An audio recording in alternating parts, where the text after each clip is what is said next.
মহান রব্বুল আলামিন আহকামুল হাকিমিনের আলিশান দরবারে পাকে লাখ কোটি শুকরিয়া আদায় করছি যে রব্বুল আলামিন আহকামুল হাকিমিন আমাদেরকে অত্যন্ত দয়া এবং মেহেরবানি করে আল্লাহর ঘর মসজিদে জুমার দিন আসার এবং বসার তৌফিক দান করেছেন। আমরা প্রত্যেকেই বলি আলহামদুলিল্লাহ। অসংখ্য দরুদ এবং সালামের হাদিয়া নজরানা তোহফা পেশ করছি নবী আকরম নূরে মুজস্সম ফখরে দো আলম নবী মুহাম্মদুর রসুল্লাহ সাল্লাল্লাহু তাআলা আলাইহি ওয়া আলিহি ওয়াসাল্লামের কদমে পাকে, যে নবীর উম্মত হয়ে আল্লাহর সর্বশ্রেষ্ঠ বান্দা হিসেবে আমাদেরকে নির্বাচিত করেছেন। আমরা প্রত্যেকেই বলি আলহামদুলিল্লাহ।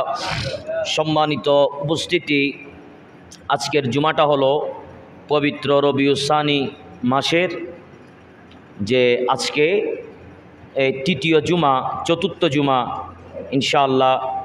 সেইভাবে জুমার নামাজ আদায় করার লক্ষ্যে আসার এবং বসার তৌফিক দান করেছেন। আমরা প্রত্যেকেই বলি আলহামদুলিল্লাহ। প্রত্যেক সপ্তাহে যে বিষয়ভিত্তিক আলোচনাটুকু আমরা করে থাকি, আজকেও ইনশাআল্লাহ আলোচনা রাখব। যদিও বা আজকে আমি খুতবার আয়াতের পাশাপাশি হুজুর সৈয়দনা মাহবুব সুবহানি কুতুব রব্বানি কন্দিল আরশ নুরানি বড় পীর শেখ পীর মুহিউদ্দিন আব্দুল কাদের জিলানি রাদিয়াল্লাহু তাআলা আনহুর শানে কয়েকটি কথা বলার জন্য চেষ্টা করব। আল্লাহ পাক সুবহানাহু ওয়া তাআলা হুজুর মাওলায়ে কায়নাত মৌলা আলী শের খুদা হায়দার কর্রার হুজুর আলী রাদিয়াল্লাহু তাআলা আনহুর বেলায়েতের সদকায়, হুজুর গৌসে পাক বড় পীর আব্দুল কাদের জিলানি রাদিয়াল্লাহু তাআলা আনহুর সদকায় আল্লাহ পাক আমাদের প্রত্যেকের সিনাকে আল্লাহর ওলির ফয়েজে নজরে করমে আমরা যাতে আল্লাহর ওলির পথে এবং মতে থাকার তৌফিক দান করুক, প্রত্যেকে বলি আমিন। সম্মানিত মুসল্লিয়ানে নিজাম, আমি অদম একখান আয়াতে কারিমা তিলাওয়াত করেছি। আল্লাহ পাক সুবহানাহু ওয়া তাআলা ইরশাদ করেছেন কোরআনুল কারীমের মধ্যে, বিসমিল্লাহির রহমানির রহিম, ইন্না ফি যালিকা লাআয়াতাল লিমান খাফা আযাবাল আখিরাতি যালিকা ইয়াউমুম মাজমুউল লাহুন নাস ওয়া যালিকা ইয়াউমুম মাশহুদ ওয়া মা নুআখিরুহু ইল্লা লিআজালিম মা'দুদ। জোরে বলুন সুবহানাল্লাহ। আমার আল্লাহ বলেন, নিশ্চয় এটাতে নিদর্শন রয়েছে ওই ব্যক্তির জন্য পরকালের শাস্তিকে ভয় করে। সেদিন মানুষকে একত্র করা হবে, আর সেটা হচ্ছে সবার উপস্থিতির দিন। ওয়া মা নুআখিরুহু ইল্লা লিআজালিম মা'দুদ, আর সেদিনকে কেবল একটা নির্দিষ্ট সময়ের জন্য পিছাচ্ছি। জোরে বলুন সুবহানাল্লাহ। এই আয়াতে কারিমা যেটা আমি তিলাওয়াত করেছি, এই আয়াতে কারিমার মধ্যে পরকালের কথা উল্লেখ করেছেন। পরকাল যে সংগঠিত হবে এটা বাস্তব, এটার মধ্যে কোনো সন্দেহ, জোরা বলেন, এটার মধ্যে কোনো সন্দেহ নাই। একজন ব্যক্তির এন্তেকাল করেছে, এন্তেকালের মধ্যে একেবারে নিঃস্ব হয়ে যাবে, এরপর আর কোনো ঘটনা নাই, এটা হচ্ছে ভুল। কিয়ামতের আগে আমাদের আরো অনেক কিছু হবে। একজন মানুষ, একটা প্রথমে রু জগতে থাকে, রু থেকে মায়ের পেটে, প্রথমে রু এই লৌহে মাহফুজে থাকলেও সেখান থেকে মায়ের পেটে রেহেমে একটা সফর, মায়ের পেট থেকে কবরে যাবেন দুইটা সফর, কবর থেকে কিয়ামতের ময়দানেও আপনাকে উত্তোলন করা হবে তিনটা সফর। আরেকটা সফর হচ্ছে ওই কিয়ামতের ময়দান থেকে আল্লাহ এমন একটা ফায়সালা করবেন, হয় আপনি জান্নাতি হবেন, না হয় আমরা জাহান্নামী হব। তাহলে আমাদের সফর আরো চারটা আছে না নাই? জোরা বলেন আছে না নাই? তো চারটা সফরের মধ্যে আপনারা আমরা এখন বর্তমানে জীবিত আছি, যারা আপনারা আসছেন অথবা আসতেছেন, এই এখন আমাদের একটা সফর শেষ। কোন সফর? মায়ের পেট থেকে, এই লৌহে মাহফুজ থেকে, আপনার রু জগৎ থেকে মায়ের পেটে একটা সফর আমাদের শেষ হয়েছে। এখন আমরা আছি কোথায়? দুনিয়াতে। বলেন কোথায় আছি? দুনিয়াতে। এই দুনিয়াতে আমরা যখন আছি, এই দুনিয়ার সফর শেষ হবে আমাদের, এতে কোনো সন্দেহ আছে? আরো যারা বলেন সন্দেহ আছে না? তো এই সফরের পরে আরেকটা সফর আছে না নাই? আরো যারা বলেন আছে না নাই? আছে। তাহলে আমরা একটা শেষ করেছি, আরেকটার যাত্রী আমরা আছি। আল্লাহ যদি হুকুম করলে আমাদের কবরে যেতে হবে, তখন হয়ে যাবে আমাদের 2 নাম্বার সফর। এখনো আমরা একটা সফর ত্যাগ করেছি, সেটা হচ্ছে কবর, অর্থাৎ মায়ের পেট থেকে আমরা দুনিয়ায় আসছি, এখন আমরা দুনিয়ার মধ্যে আছি। অর্থাৎ এই দুনিয়া থেকে আমরা যখন পরকালের জন্য যখন মেহমান হব, যখন কবর পর্যন্ত যখন চলে যাব, এখানে একজন বান্দা আরেকজন বান্দাকে দুনিয়ার মধ্যে যেভাবে সহযোগিতা করেছেন, এইভাবে সহযোগিতা করার কোনো সুযোগ নাই। যেই মাত্র আপনারা আমরা যখন কবরের মধ্যে চলে যাব, এখন কবরে চলে যাওয়ার পর এখানে আমাদের জিম্মাদারি হয়ে যাবে খুদ মালিক ও মৌলা। এখন আল্লাহ যখন আমাদের জিম্মাদারি হয়ে যাবে, আমরা যখন দুনিয়ার মধ্যে আছি, এখন আমাদের কাজ হচ্ছে পরকালের জন্য অপেক্ষা করা। তাই আমার আল্লাহ বলে দিয়েছেন ওয়ামানু আখিরুহু ইল্লা লিআজালি মাদুদ, অর্থাৎ নির্দিষ্ট একটা সময়ের জন্য পিছপা হচ্ছি। তো পিছপা হচ্ছে কোনটা? আমাদের বিচারের। পিছপা হচ্ছে কোনটা?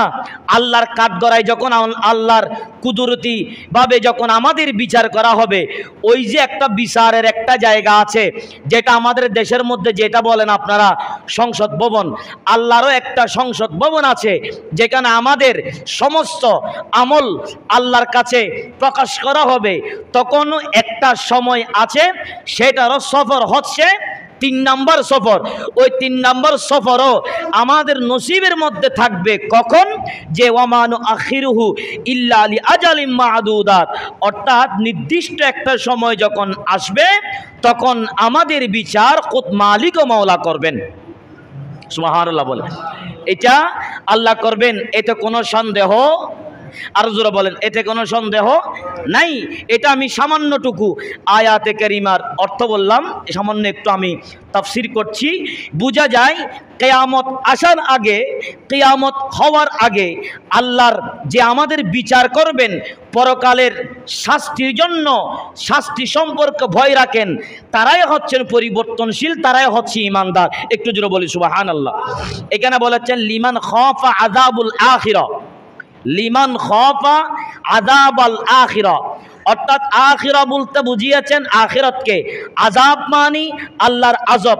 লিমান খাফা অর্থাৎ আল্লাহর ওই আযাবের ভয়কে, জাহান্নামের আগুনকে, জাহান্নামের আযাবকে ভয় করা, এটাও একটা ইবাদতের মতো।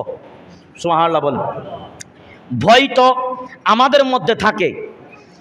ভয় জিনিসটা যখন আপনার মনের মধ্যে ঢুকে যাবে, দেখবেন আপনি সব কিছু ভুলে যাবেন। তাহলে প্রথম নাম্বার কথা হচ্ছে, আগে আপনার ভয় থাকতে হবে। এখন আপনার দিলটা যদি পাষাণ হয়ে যায়, আপনার দিলটা যদি নির্দয় হয়ে যায়, আপনি যদি ভয় না পান, তো গুনাহটা আপনার কাছে একেবারে স্বাভাবিক মনে হবে।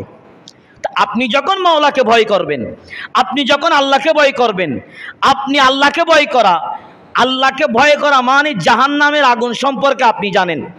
তো জাহান্নামের আগুন সম্পর্কে আমরা যদি জানি, আল্লাহর আযাব থেকে আমরা যদি রেহাই পেতে চাই, তাহলে আল্লাহর জাহান্নামের যে আগুন আছে, আল্লাহর আযাব থেকে, আল্লাহর রাগ থেকে ভয় করাটাকে, সেটাও একটা ইবাদতের শামিল। আল্লাহ আমাদের বুঝার তৌফিক দান করুক, প্রত্যেকে বলি আমিন। তাহলে এই ভয়টা আমাদের থাকতে হবে। এই ভয়টা যদি আমরা যদি থাকি, তাহলে নিশ্চয়ই আমরা যদি করে থাকি, তাহলে সেটা হচ্ছে আমাদের জন্য সবচাইতে বড় খুশির দিন। আল্লাহ পাক সুবহানাহু ওয়া তাআলা আমাদের বুঝার তৌফিক দান করুক, প্রত্যেকে বলি আমিন। এখানে আমরা আপনারা মুসল্লি হিসাবে আসছেন, অনেক মুসল্লি কয়েকজন কিছু মুসল্লিদেরকে নতুন দেখা যায়, আর কিছু মুসল্লি যে একেবারে আমি দেখতেছি, আর কিছু মুসল্লি দুনিয়া থেকে পর্দা করেছেন অথবা ইন্তেকাল করেছেন, তারাও এখন আল্লাহর জিম্মায় চলে গেছে। এখন আমাদের সবচেয়ে যেটা গুরুত্বপূর্ণ বিষয়, সবথেকে যেটা গুরুত্বপূর্ণ বিষয়, আমি যেই বিষয়টা একেবারে সব সময় বলে থাকি যে আমাদের আগের মতো এখন সময় নাই। আমাদের কাজ হচ্ছে পরিবর্তন হওয়া, আমাদের কাজ হচ্ছে একটু আমরা সেফটির মধ্যে হয়ে যাওয়া। আমরা যদি পরিবর্তন যদি না হই, তাহলে এই ওয়াজ এই আলোচনা এগুলো আমাদের জন্য কোনো নাজাতের ওসিলা হবে না। আপনারা আমরা প্রত্যেকেই জানি নামাজ, ইমাম গাজালি বলেছেন নামাজ বান্দাকে জাহান্নামে নিবে। কোথায় নিবে? তা নামাজ কোনোদিন, নামাজ কি বান্দাকে জান্নাতে নেয় নাকি জাহান্নামে নেয়? কথা বলেন। জান্নাতে নেয়। নামাজ নিবে বান্দাকে জান্নাতে। এখন হুজুরে বলতেছেন নামাজ বলে জাহান্নামে নিবে। জি, নামাজ জাহান্নামে নিবে, এটা ওই নামাজ যেই নামাজের মধ্যে গুরুত্ব নাই, যেই নামাজের মধ্যে আপনি নামাজ পড়ছেন আপনার জায়গায়, কিন্তু আপনার মন চলে গেছে রাঙ্গামাটি, তাহলে ওই নামাজ আপনাকে আমাকে কোথায় নিবে? জাহান্নামে নিবে। তাহলে নামাজ পড়ছেন তো 20 বছর, 25 বছর, 40 বছর, 80, 90 বছর, 100 বছর নামাজ পড়ে প্রয়োজন নাই, যে নামাজ বান্দাকে জাহান্নামে নেই। ঠিক না বেঠিক? তাহলে আমাদের কাজ হচ্ছে পরিবর্তন হওয়া, আমাদের কাজ হচ্ছে পরিবর্তন হওয়া। আপনি আয়নাতে আপনার চেহারা দেখবেন, আয়নাতে চেহারা দেখার সাথে সাথে আপনি যোগ বিয়োগ করবেন, আপনি ভাগ করবেন আমার বয়স কত, আজকে থেকে 10 বছর আগে আমার কয়টা দাড়ি পাকছে, এই মুহূর্তে আমার দাড়ি কয়টা পাকছে, আমি আর কয়টা দিন বাঁচতে পারবো। আমার পরিবর্তন হওয়ার সুযোগ আছে না নাই? অথবা পরিবর্তন হওয়ার জন্য আমাদের আলেম ওলামারা আমাদেরকে কিছু বলছেন কিনা? জান্নাতের নাজ নিয়ামতের কথা বলছেন কিনা? জাহান্নামের আযাব গজবের কথা বলছেন কিনা? এই বিষয় নিয়ে আপনি যখন আয়নাতে আসবেন, আয়নাতে যখন আপনার চেহারা দেখবেন, আপনার দাড়িগুলো যখন দেখবেন, বয়সের কথা যখন আপনার মনে পড়ে যাবে, আপনার মধ্যে যদি মনুষ্যত্ব থাকে, আপনি যদি পরিবর্তন হন, পরিবর্তন হওয়ার সময়টা যদি অল্প হয়, সেটা যদি মাওলার কাছে ভালো লাগে, আমি বলবো আল্লাহ আপনার জন্য জান্নাত রেখেছেন। এটা সামান্য আমল, বেশি আমল না। 50, 60 বছর, 70 বছর ইবাদত করে জান্নাতে যেতে হবে এইরকম কোনো আয়াতও নাই, কোনো হাদিসও নাই। আপনারা আমরা প্রত্যেকেই জানি যে হাদিসে পাকের মধ্যে আছে জান্নাতে যাওয়ার জন্য সামান্য আমলেই যথেষ্ট। বলি সুবহানাল্লাহ। জান্নাতে যাওয়ার জন্য সামান্য আমল, এই সামান্য আমলটা আল্লাহ কিভাবে আমাদের আমলটুকু আল্লাহর কুদরতি খাতায় লিপিবদ্ধ করে রাখবেন, এটা একমাত্র আল্লাহ ছাড়া কেউ।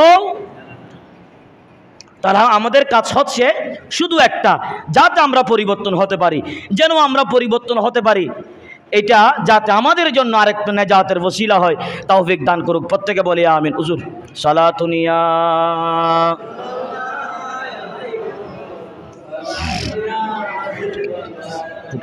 সালাতুনিয়া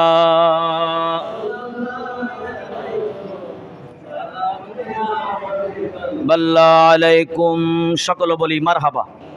আরো জোরে বলেন।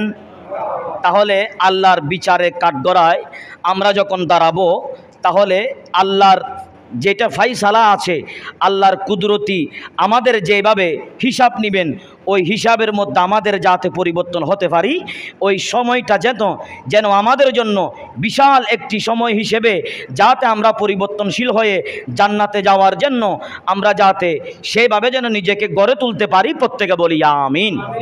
তাহলে পরিবর্তন হওয়ার জন্য আমাদের বেশি সময়েরও প্রয়োজন নাই। পরিবর্তন হওয়ার জন্য শুধু আমাদের জীবনের যেটা চলাফেরার যেটা একটা রুটিন আছে, সেটা একটু পরিবর্তন করা, এইটাই হচ্ছে আমাদের জন্য বড় নিয়ামত। আল্লাহ আমাদের বুঝার তৌফিক দান করুক। প্রত্যেকে বলি আমিন। আমাদের সমাজের মধ্যে দেখা যায়, এলাকার মধ্যে বিভিন্ন জায়গায় দেখা যায় যে আমরা একেবারে বৃদ্ধ হয়ে গেছি। আমরা বলি এক পা কবরে আর এক পা কবরে আর এক পা দুনিয়াতে। এরপরেও আমাদের মধ্যে দুষ্টামি, শয়তানি, মানুষের হক খাওয়া, এই অভ্যাসটা কিন্তু এখনো পর্যন্ত আমরা পরিবর্তন করতে পারি নাই। আছে না নাই? আরো যারা বলেন আছে না নাই? মানে বড় আজীব লাগে। মানে গুড়া হালতে যা ঘটনা ঘটাইয়ে বুঝিলাম, এই বয়সে তো আয়ের ঘটনা ঘটার। আছে না নাই? আরো জোরা বলেন আছে না নাই? লাভ নাই এগুলা, সেগুলো লাভ নাই। কখন ডাক পড়বে, কখন চলে যাবেন।